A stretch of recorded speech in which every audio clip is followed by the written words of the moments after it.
ఇంత పని చేసేవాడిని అది గొడవ పెట్టుకోవాలంటే నేను వెనకండి, అది కూడా గుర్తుపెట్టుకోండి. నాకు అంత తెగింపు ఉండదు. మీరు అడవుల్లోకి వెళ్ళడానికి భయపడతారు. నాకు బిడ్డలు ఉన్నారు, 4 బిడ్డలు.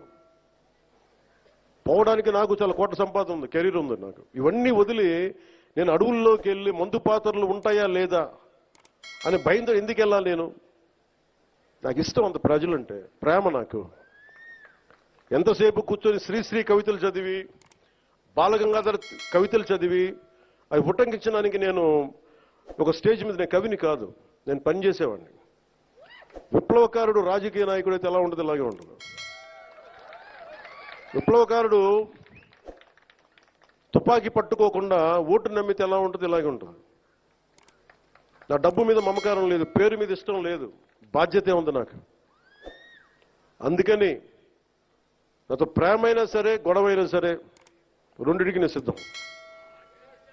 అందుకని దయచేసి నేను డబ్బుకు ఆశపడో పేరుకు ఆశపడో, నాకు భగవంతుడు కావాల్సినంత పేరు ఇచ్చాడు, అవసరమైనంత డబ్బు ఇచ్చాడు. నేను కోరుకుందల్లా మా నాన్న కష్టం చూశాను. నిజాయితీగా ఉంటే ఒక వ్యక్తి ఎలా నలిగిపోతాడో నేను చూశాను. పడలేక అవినీతితోటి సెలవులు పెట్టేవాడు మా నాన్న, ఆయన కష్టం చూశాను. మొత్తం అవినీతిమయం అయిపోయింది కాదంటలా, కానీ అవినీతిమయంలో కూడా ఎంతో కొంత చిన్నపాటి తక్కువ అవినీతి చేయించే పరిస్థితిలో ఉన్న ఆలోచిస్తాం తప్ప అవినీతి నిర్మూలించలేం. నేను అదే కోరుకుంటా ఉన్నాను, బాధ్యతగా ఉండాలి. అందుకని నేను మీ అందరికీ పేరు పేరున సంక్రాంతి శుభాకాంక్షలు చెప్పడానికి మనసు రావట్లేదు. మీరు ఆనందంగా ఉండాలి ఈ శుభ సందర్భంలో మనస్ఫూర్తిగా కోరుకుంటూ, నాకు ముఖ్యమంత్రి గారికి, గౌరవ ముఖ్యమంత్రి గారికి, శ్రీ నారా చంద్రబాబు నాయుడు గారికి చాలా అద్భుతంగా ఆయన సహకారం అందిస్తూ ఉన్నారు. వారికి నా ధన్యవాదాలు తెలియజేస్తా ఉన్నాను. 2,08,000 కోట్ల పెట్టుబడిని మాకు ఇచ్చినందుకు ప్రధానమంత్రి శ్రీ నరేంద్ర మోదీ గారికి మనస్ఫూర్తిగా నా ధన్యవాదాలు.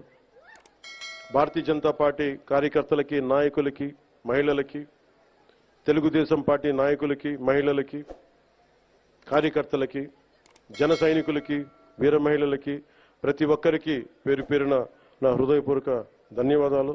మీ అందరికీ శుభాకాంక్షలు.